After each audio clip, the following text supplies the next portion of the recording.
بسم اللہ الرحمن الرحیم۔ 3 فطری قوانین جو کڑوے لیکن حق ہیں۔ پہلا قانون فطرت، اگر کھیت میں دانہ نہ ڈالا جائے تو قدرت اسے گھاس پھوس سے بھر دیتی ہے۔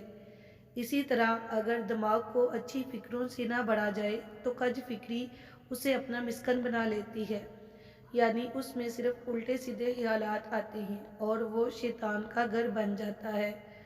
دوسرا قانون فطرت، جس کے پاس جو کچھ ہوتا ہے وہ وہی کچھ بانٹتا ہے۔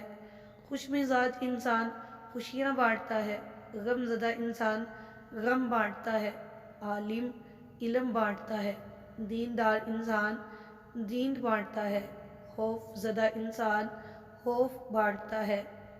تیسرا قانون فطرت، آپ کو زندگی میں جو کچھ بھی حاصل ہوا اسے ہضم کرنا سیکھیں، اس لیے کہ کھانا ہضم نہ ہونے پر بیماریاں پیدا ہوتی ہیں۔ مال و ثروت ہضم نہ ہونے کی صورت میں ریاکاری بڑھتی ہے، بات ہضم نہ ہونے پر چغلی اور غیبت بڑھتی ہے، تعریف ہضم نہ ہونے کی صورت میں غرور میں اضافہ ہوتا ہے، مذمت کے ہضم نہ ہونے کی وجہ سے دشمنی بڑھتی ہے، غم ہضم نہ ہونے کی صورت میں مایوسی بڑھتی ہے، اقتدار اور طاقت ہضم نہ ہونے کی صورت میں خطرات میں اضافہ ہوتا ہے۔ اپنی زندگی کو آسان بنائیں اور ایک با مقصد اور با اخلاق زندگی گزاریں۔